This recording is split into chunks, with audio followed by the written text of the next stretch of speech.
성탄절에 왜 기뻐하십니까? 이렇게 제목을 적어놨는데, 성탄절에 사람들이 많이 기뻐합니다. 전 세계 사람들이 성탄절만 되면 추리 장식을 하고, 심지어는 절 입구에도 축성탄 이렇게 써놓기도 해요. 근데 그 우상을 숭배하는 사람들은 그냥 종교적 개념만 가지고 있기 때문에 뭐가 진리인지를 알지를 못합니다. 그러니까 이리 가도 하나님이고 저리 가도 하나님이고, 그래서 제대로 된 기독교인들처럼 보이긴 하지만 그들의 물들여서 또 어떤 사회적인 이데올로기 때문에 좀 정신 상태가 잘못됐는지는 몰라도 WCC라고 하는 것이 나타나기도 하고, 그래서 뭐 절 입구에도 축성탄 써놓고, 뭐 기독교 우리 크리스찬과는 전혀 관계없는 곳에서도 뭐 예수님의 탄생을 축하합니다 뭐 이렇게 써놨는데, 자기들이 믿고 있는 그런 자기들이 만들어낸 신과 우리 주님을 거의 동일시하는 개념으로 그들은 이야기를 하는 거죠. 그래서 우리가 정말 크리스찬이라고 하면은 우리가 왜 성탄절에 기뻐해야 하는가에 대해서 우리가 좀 분명하게 알고 넘어가야 되겠다. 그래서 오늘 그 말씀을 좀 전하려고 합니다.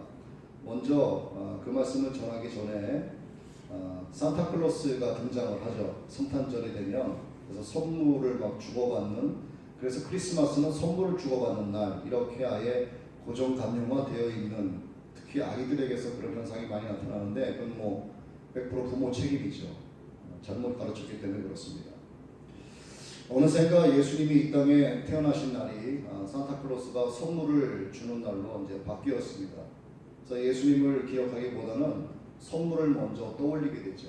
그래서 성탄절 예수 그리스도의 자리가 어떻게 산타클로스의 자리로 바뀌게 되었는가, 이 부분에 대해서 잠시 언급하지 않을 수가 없는 거예요.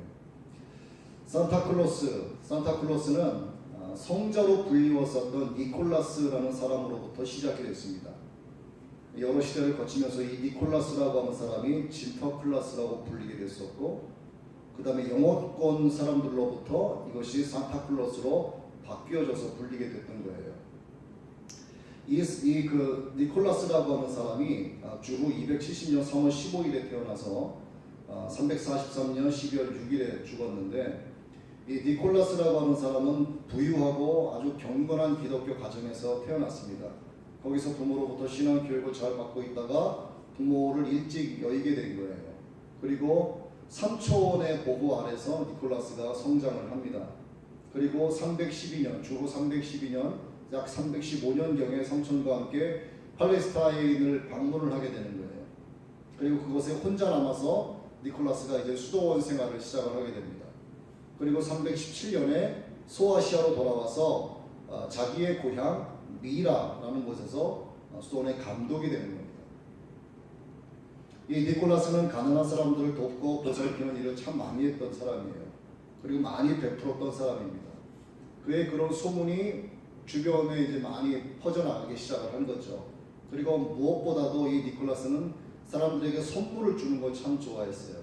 그래서 그와 관련해서 선물 하면 떠오르는 것이 산타클로스, 진터클라스, 니콜라스의 이름이 이렇게 변형이 되면서 산타클로스가 등장을 하게 된 것입니다. 대표적인 소문이 양말에 관한 건데, 양말을 걸어놓고 산타클로스의 선물을 기다린다고 한 것에 대해서 좀 알아봐야 돼요. 세 딸을 둔 가난한 아버지가 있었는데, 딸들을 시집을 보내야 되는데 결혼 미천이 없는 거죠. 그래서 이제 걱정을 많이 했습니다. 이 사실을 니콜라스가 알게 되는 거예요. 그래서 어느 날 밤에 몰래 그 딸 셋과 가난한 아버지가 살고 있는 집 천정의 지붕에 올라가서 굴뚝으로 금덩어리를 주머니에 넣어서 금덩어리를 밑으로 떨어뜨리는 거예요. 근데 그 금덩어리 든 주머니가 화로에 걸어두었던 젖은 양말 안으로 들어가게 됩니다. 또 둘째 딸을 위해서도 니콜라스가 동일하게 금주머니를 굴뚝으로 떨어뜨렸어요. 도대체 그 아버지가 궁금했던 거예요. 누가 도대체 이렇게 금덩어리를 우리에게 보내줬을까? 그래서 그를 알아보기 위해서 밤마다 기다리고 있다가 마침내 그 사람이 니콜라스다라고 하는 것을 알게 된 거죠. 그래서 니콜라스는 자기에 대해서 얘기를 하지 말아달라고 신신당부를 했는데 발 없는 말이 천리가 난다고 금세 그냥 온 사방에 퍼지게 됐던 것입니다. 그래서 크리스마스가 되면 양말을 걸어놓게 된 거예요.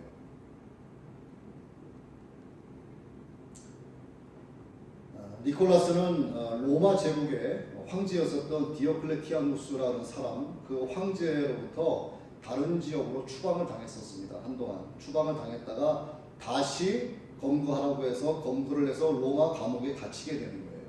그리고 우상 숭배를 하지 않는다. 니콜라스가 우상 숭배를 하지 않는다. 이래서 많은 고문을 로마 제국으로부터 받게 됩니다. 그리고 그는 감옥에서 쇠사슬로 묶인 상태에서도 그 안에서도 함께 갇힌 자들을 많이 위로하고 돕는 그런 일을 참 많이 했었던 참 좋은 사람이었어요. 그리고 313년에 콘스탄티누스의 제스의 밀라노 칙령이라고 있습니다. 이 밀라노 칙령이 발행되고 나서 니콜라스가 이제 석방이 되는 거예요. 감옥에서. 그리고 다시 자신의 고향이었던 고향인 미라로 돌아오게 되는 거예요. 와서 정통 자기의 그 기독교 신앙을 고수하면서 이단인 아리오스파에 당당히 맞서기 위해서 325년에 1차 니케아 범정교회의 때 참석을 하게 됩니다. 그리고 어느 날 주님의 부르심을 받고 하늘나라로 가게 되는 거예요.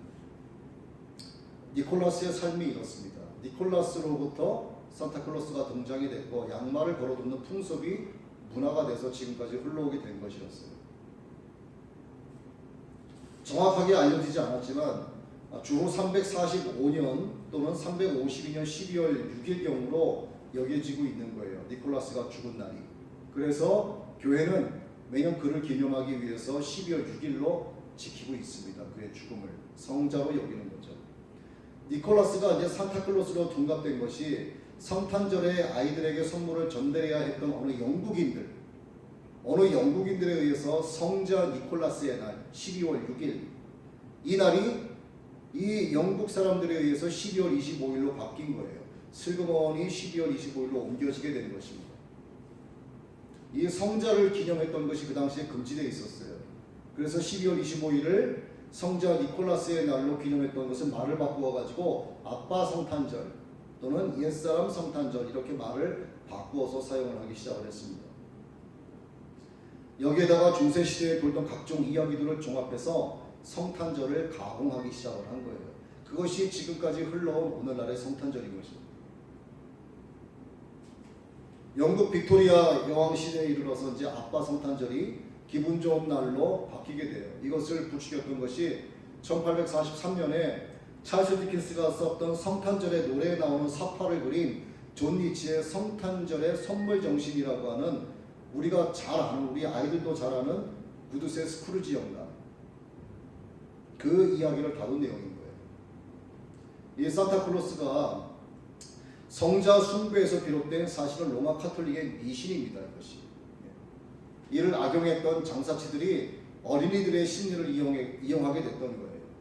그래서 어린이들에게 선물을 주고 싶다면은 산타클로스를 내세우는 것이 아니고 예수 그리스도의 이름으로 선물을 주는 그런 기독교 문화를 새로 만들어 가야 되는데 오래전부터 흘러왔었던 이런 악한 문화 때문에 성탄절이 이렇게 변질돼서 사람들로 하여금 성탄절은 놀고 먹고 마시고 기뻐하고 즐거워하고 뭐 때문인지도 모른 채 그저 선물 주고받는 날로 기념이 돼서 오늘까지 이게 흘러오게 된 것입니다. 그 예수 그리스도께서 이 땅에 오신 날이 이런 왜곡된 내용들에 의해서 가려져서 그래서 비성경적인 것들이 더 이상 진실처럼 포장되어 퍼져나가는 것을 막아야 되는 거예요. 그게 남들이 아니고 오늘 우리부터 시작이 되어야 되는 거예요. 우리 자녀들에게 그것이 흘러가야 되는 거예요. 이게 성탄절의 의미가 정말 무엇이고 성탄절에 무엇 때문에 기뻐해야 되는가 하는 것을 우리 부모들이 먼저 바르게 깨닫고 아이들에게 이거 정확히 알려줄 필요성이 있습니다. 미국의 최대 기독교 출판사인 크로스웨이라고 하는 출판사가 있는데 이 크로스웨이 출판사에서 2016년 12월 20일에 성탄절에 대해서 반드시 알아야 하는 10가지를 발표를 한 적이 있어요. 우리가 뭐 일반적으로 알고 있는 내용이기도 합니다만 이거를 명확하게 여러분에게 다시 한번 전달해드릴 필요성이 있을 것 같아 싶어서 좀 정리를 했습니다. 이 크로스웨이 출판사 측은 우리 성탄절 문화 전통으로부터 성경적 진리와 역사적 사실 그리고 허구를 구분해야 된다 이런 차원인 거예요. 그래서 예수님의 탄생은 전설이 아니다. 예수님의 탄생은 진실이다. 역사적 사실이다. 이것을 말하는 것입니다. 그래서 성탄절에 알아야 될 것은 첫째, 예수님이 성탄의 주인공이다라고 하는 겁니다. 이게 가장 기본적인 것임에도 불구하고 성탄의 주인공이 누구인지도 모른 채 그냥 막 흘러가는 경우가 다반사가 되어버렸습니다. 성탄절을 지키는 목적은 예수님의 탄생을 기억하는 것이다 이거죠. 산타클로스가 아니라 이거예요. 둘째는 예수님은 창세 전부터 하나님과 함께 계셨다. 요한복음 1장 1절과 요한복음 1장 14절이 이를 증명합니다. 요한복음 1장 1절은 태초에 하나님이 말씀이 계시니라. 이 말씀이 하나님과 함께 계셨으니 이 말씀은 곧 하나님이시라. 말씀이 하나님이시라. 그리고 1장 14절은 뭐라고 이어서 말씀하시냐면 말씀이 육신이 되어 우리 가운데 거하시네. 우리가 그의 영광을 보니 아버지 독생자의 영광이요 은혜와 진리가 충만하더라. 세 번째, 예수님의 탄생은 메시아 도래 예언의 정점을 찍었다 이렇게 이야기합니다. 예수님의 출생제와 동정녀로부터의 탄생과 십자가 죽음이 모두 이미 다 예언되어 있던 것들이다. 갑작스럽게 일어나는 일이 아니다 이 말이죠. 네 번째는 문화적인 성탄과 성경적 성탄절을 반드시 구분해야 된다 이거예요. 문화적 성탄은 산타클로스와 선물, 술로 무슨 성탄트리 이런 풍습과 관련이 있지만 예수님의 탄생은 풍습이나 전설이 아니고 역사적 사실이다라고 하는 걸 이야기하는 거죠.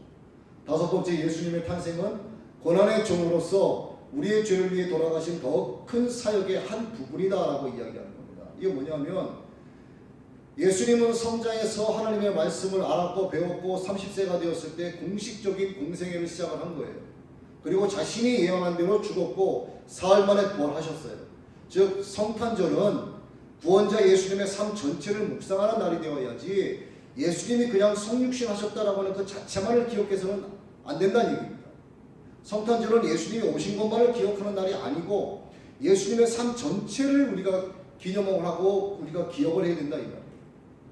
여섯 번째는 예수님은 성령으로 처녀 마리아의 몸에서 잉태됐다 이거죠.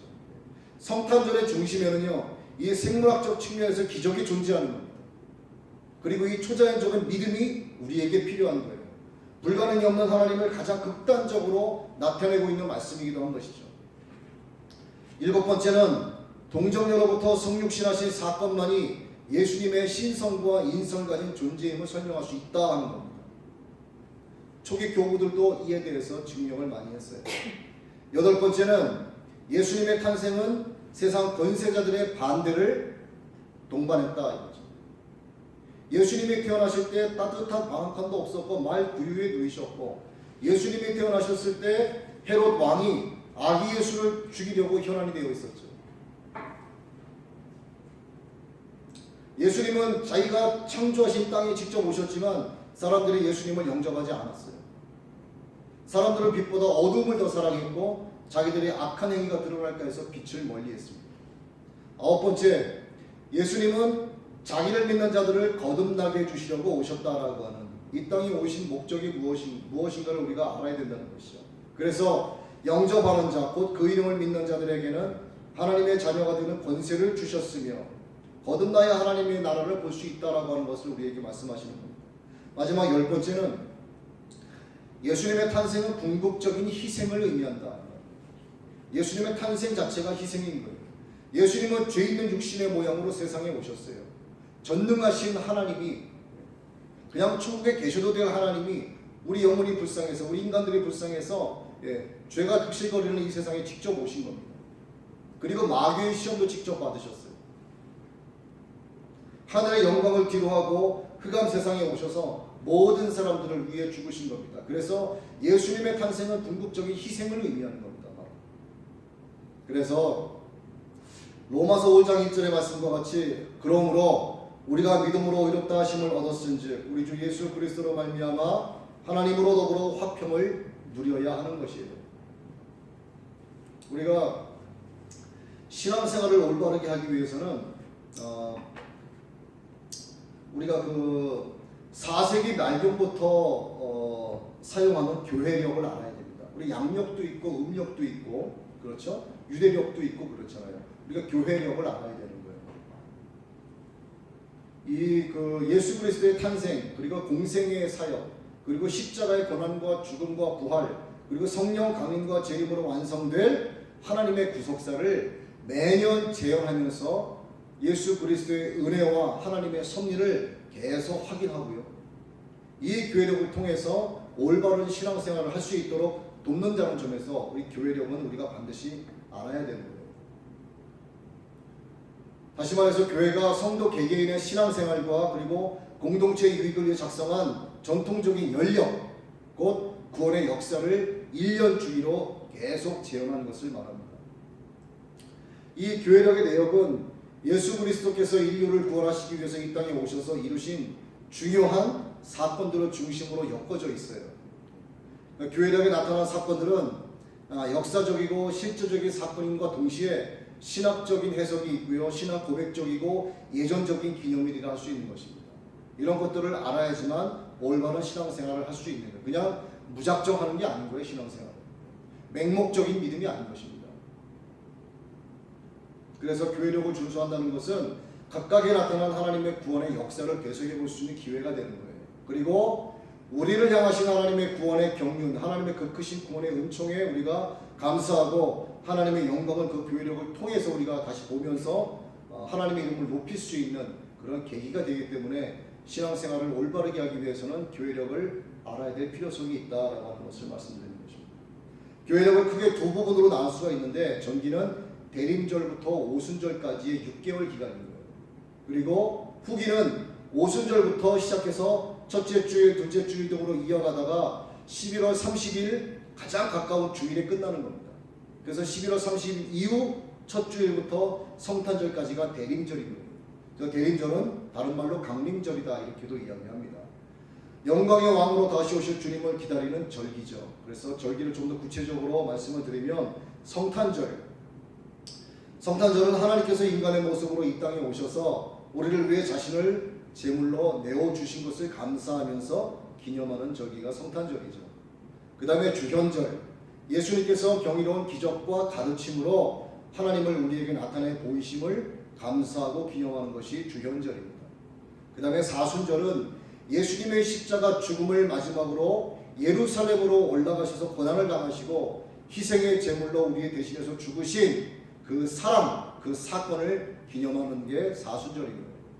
그 다음에 부활절은 여러분 다 아시죠? 예수님께서 죽으시고 부활을 선포하신 뒤에 죽음 이후 사흘 만에 부활하셨어요. 이 부활의 열매이신 예수 그리스도와 함께 우리도 부활로 임하게 된다는 것을 믿는 겁니다. 그래서 부활절을 우리가 지키는 것이고요. 오순절, 예수님께서 너희에게 또 다른 보혜사를 보내주시겠다고 하셨죠. 성령님이 이 땅에 오셔서 세상 끝날까지 내가 너희와 함께하리라 그 말씀하셨습니다. 주님께서 재림하실 때까지 복음을 확신하게 하시고 복음을 우리로 깨닫게 하시고 성령께서 우리 말씀을 조명해 주셔서 이 조명해 주신 이 말씀을 깨닫고 우리가 세상에 나가서 주님께서 우리에게 명하신 복음 전파의 지령을 선포하도록 능력을 허락해 주시는 이 성령, 이것이 오신 것이 오순절이죠. 그리고 대림절, 예수님이 과거에 우리에게 주신 그 은혜에 감사해서 영광 중에 다시 오실 것을 기대하면서 우리가 기다리는 그 믿음, 이것을 확인할 때 우리가 이것을 대림절이라고 이야기를 합니다. 이렇게 해서 몇 가지 절기가 교회력에 다 들어가 있는 거예요. 이런 것들을 우리가 알아야지만 우리가 이때는 어떤 것을 기리고 이때는 어떤 것을 기념하고 하면서 올바른 신앙생활을 바르게 해나갈 수 있고, 이걸 알아야지만 맹목적인 신앙이 되지 않는다라고 하는 것을 말씀드리는 것입니다. 그 중에 성탄절이죠. 성탄절은 하나님이 우리와 같은 모습으로 이 땅에 오신 두 번 다시 없을 그런 경이로운 역사적인 날이 된 것입니다. 하나님께서 사람이 되신 날이죠. 그래서 사람들은 이 놀라운 사실을 잘 깨닫지 못하는 거예요. 세상의 대부분의 사람들. 인간의 지식과 경험으로 도무지 이해되지 않는 성탄절. 자기들이 이해할 수 없다고 생각을 하기 때문에, 받아들이지 못하기 때문에 기독교를 부정해버리는 거예요. 그냥. 인간이 어떻게 하나님을 이해할 수 있겠습니까? 이해 못하죠. 피조물이 어떻게 창조주 하나님을 이해할 수 있겠냐 이 말입니다. 절대 이해 못하는 거예요. 그래서 천국 복음은 이해시키거나 설득해서 되는 게 아니에요. 절대로. 예수 믿고 교회에 나오고 신앙생활하는 것이 다 이해되고 다 깨달아진 다음에 신앙생활을 하는 게 절대로 아닙니다. 믿기 시작하면 이해되고 믿고 나서부터 깨닫기 시작하는 거예요. 자기의 의지가 아니고 성령께서 조명하여 주시기 때문에 깨닫게 된다 이 말입니다. 자, 오늘 제목처럼 우리는 성탄절이 되면 기뻐합니다. 왜 기뻐하냐 이거죠. 오늘 우리가 읽은 본문입니다. 누가복음 2장 10절 11절. 자, 천사가 이르되 무서워 말라. 보라 내가 온 백성에게 미칠 큰 기쁨의 소식을 너희에게 전하노라. 오늘 다윗의 동네에 너희를 위하여 구주가 나셨으니 곧 그리스도 주시니라. 세상의 모든 생명체는요 다 생일을 갖고 있습니다. 생일. 뭐 동물에서부터 사람에 이르기까지 모든 식물들도 씨앗이 떨어진 날이 생일이 될 수 있겠죠. 다 태어난 날이 있습니다. 하지만 생일의 이면에는 정반대의 성격을 갖고 있는 게 있어요. 바로 죽음입니다. 생일과 동시에 죽음이 주어졌다는 사실이죠. 그런데 사람은 생일만 기억하고 죽음에 대해서는 간구하고 지나가는 거죠. 우리 기독교는 죽음을 멀리해서는 안 됩니다. 기독교는 항상 죽음을 생각을 하는 종입니다. 사람들은 매년 생일에 돌아오면요 축하받으려고 합니다. 하나님의 영광을 위해서 사는 인생이라면 모르지만 대부분의 사람들은 자기가 태어난 세상 그것 하나만 가지고 생일의 의미를 자꾸 찾는 거예요. 이게 일반적인 겁니다. 축하하는 사람이나 축하받는 사람이나 거의 다 똑같습니다. 그러나 우리 그리스도인들이 맞이하는 생일은 좀 달라야 되는 겁니다. 내게 생명을 주신 하나님의 뜻과 계획을 더 깊이 돌아보는 날이 되어야 되는 거예요. 우리 생일 때. 그리고 우리를 낳아주신 부모님께 감사드리는 날이 되어야 됩니다. 예수님께서 이 땅에 성육신하신 그날이 너무나도 기쁘고 즐거운 날이죠. 성육신은 진리가 생명이 되어 오신 하나님의 사랑인 것이고, 성육신은 은혜와 진리가 충만하신 아버지 하나님의 독생자로서의 영광을 안고 육신에 되어 우리 가운데 오신 하나님의 말씀인 것입니다. 그리고 성육신은 요한복음 1장 17절 이하의 말씀에서와 같이 율법은 모세로 말미암아 주어졌지만 은혜와 진리는 예수 그리스도로 말미암아 왔으며 본래 그 누구도 하나님을 본 사람이 없지만 아버지 품속에 있는 독생하신 하나님이 그리스도가 되어서 성육신하신 것이라고 기록을 하고 있습니다. 그래서 예수님의 탄생은 온 인류가 기뻐해야 할 역사적인 실제로 사실인 거예요. 피조물의 입장에서 감격하고 기뻐해야 할 이유가 바로 여기에 있는 것입니다. 또한 예수님은 섬김을 받으러 세상에 오신 게 아니라 자기 목숨을 모든 사람들의 대속물로 주시기 위하여 오셨기 때문에 이로써 예수님의 성탄을 기뻐해야만 하는 것입니다. 우리가 성탄을 기뻐해야 하는 참된 의미가 바로 여기에 있는 거예요. 자기 목숨을 자기 위하여 죽은 것이 아니고 모든 사람들의 대속물로 자기 목숨을 내어주시기 위해서 이 땅에 오신, 그래서 말씀이 육신에 계신 우리 주 예수 그리스도, 그래서 성탄절을 기뻐해야 하는 의미가 바로 여기에 있는 것입니다. 대속물이라는 것은 문자 그대로 죄의 형벌로 죽을 수밖에 없는 죄인을 대신해서 죽어주는 것을 얘기하는 거죠. 바로 이 땅에 오신 하나님의 아들 예수님께서 모든 사람들의 대속물이 되어서 십자가에 못 박혀 죽으시고 사흘 만에 부활하셨기 때문에 그래서 우리의 구세주가 되신 것입니다. 예수님께서 십자가에서 죽으시고 살아나지 않으셨다면 하나님의 아들이라고 누가 믿겠어요? 그분은 우리의 구세주가 되시지 않는 겁니다. 부활하셨기 때문에 우리의 그리스도가 되신 거예요. 죄로 인해서 죽을 수밖에 없는 본질상 진노의 자녀인 대상인 온 인류의 죄를 흠없으신 예수님 십자가 대속의 보혈로 우리를 씻어주셨기 때문에 죄인된 우리들은 하나님의 자녀가 되는 권세를 누림으로써 기뻐하고 하나님과 화목해 되어서 기뻐하고 왕같은 제사장이 되어서 기뻐할 수밖에 없는 것입니다. 그런데 성탄절과 전혀 무관한 사람들이 있죠. 사실은 성탄절과 전혀 무관한 사람들이 오히려 성탄절에 굉장히 기뻐합니다. 예수님의 탄생 자체를 기뻐하는 게 아니고 놀고 먹고 괜히 흥분되는 날이니까 기뻐하는데, 그 사람들이 누구냐면 자기는 죄 없다라고 말하는 사람들이에요. 하나님을 마음에 두기 싫어하고 예수님을 멀리하는 사람들, 불신자들이, 그들에게는 성탄절과는 사실은 관계가 없는 사람들이에요. 성경은 의인은 없나니 한 사람도 없다고 정의하고 있습니다. 상당히 듣기에 거북스럽기까지 하고 또한 믿어지지 않는 원죄론을 일축하더라도 내 스스로 지은 죄가 나에게 전혀 없다라고 하는 사람들의 과연 존재한다면 그 사람들은요 정말 비정상임에 틀림이 없는 거예요. 모든 사람은 그 직업이나 지위나 환경이나 또 지식이나 또 극찬할 만한 어떤 어진 성품을 지녔다 하더라도 그가 살아온 시간에 비례해서 반드시 죄가 많아질 수밖에 없습니다. 살아온 시간만큼 죄는 쌓여지게 돼 있어요. 이거 당연한 것입니다. 그 죄가 덕지덕지 쌓여만 가지요 절대로 감소되지 않습니다. 용서받는 단 한 가지 방법은 이 땅에 우리의 죄를 대속하시기 위해서 오신 예수 그리스도 앞에 무릎 꿇고 예수의 이름으로 회개하는 것밖에 없는 겁니다. 그래야지 그 죄가 없어지는 거예요. 도말되어 버리는 겁니다. 그러지 않으면 시간의 흐름에 따라서 우리 기억 속에서 과거에 내가 지었던 죄가 내 기억 속에서 지워질 수 있지만 기억 속에서만 지워지는 것이지 그 죄가 절대로 사라지지 않습니다. 반드시 하나님 앞에 가서 자기의 입으로 자기의 죄를 자백할 수밖에 없는 상황이 도래가 됩니다. 틀림없이. 그렇기 때문에 이 땅에 오신 예수 그리스도의 의미가 무엇인가를 생각을 하고 예수님 앞에 무릎 꿇고 예수님 믿고 예수의 이름으로 기도하고 회개해야 되는 거예요. 죄의 삭은 사망입니다. 매우 중요하죠. 죄의 삭은 사망입니다. 죄의 삭은 사망이지만 죄의 삭이 사망이 안 되게 하기 위해서 예수님이 이 땅에 오셨다 이 말이에요. 예수님을 믿으면 누구라도 멸망치 않는다라고 요한복음 3장 16절에 하나님 말씀하셨어요. 주님 말씀하셨습니다. 이 시점에서 나도 예수를 믿는다고 말하는 자칭 성도들이요, 자신의 죄가 얼마나 켜켜이 쌓여있는지 돌아보는 그런 기회가 되어야 됩니다. 성탄절은 그래서 예수님의 오신 날만 그 사건만 기억하는 것이 아니고 예수님의 전체 공생의 사역, 예수님의 전체 구원 사역을 돌아보는 날이 되어야 되는 거예요.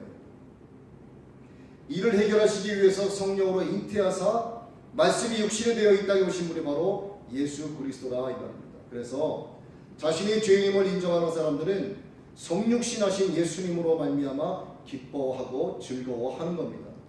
그래서 이보다 더 큰 기쁨이 이 땅에 존재하지 않는 것이고, 그래서 성탄절을 우리 그리스도인은 이러한 이유로 기뻐해야 한다 이라는 것입니다. 여러분, 성탄절에 대한 이 기쁨이 여러분의 마음과 가정에 충만하시기를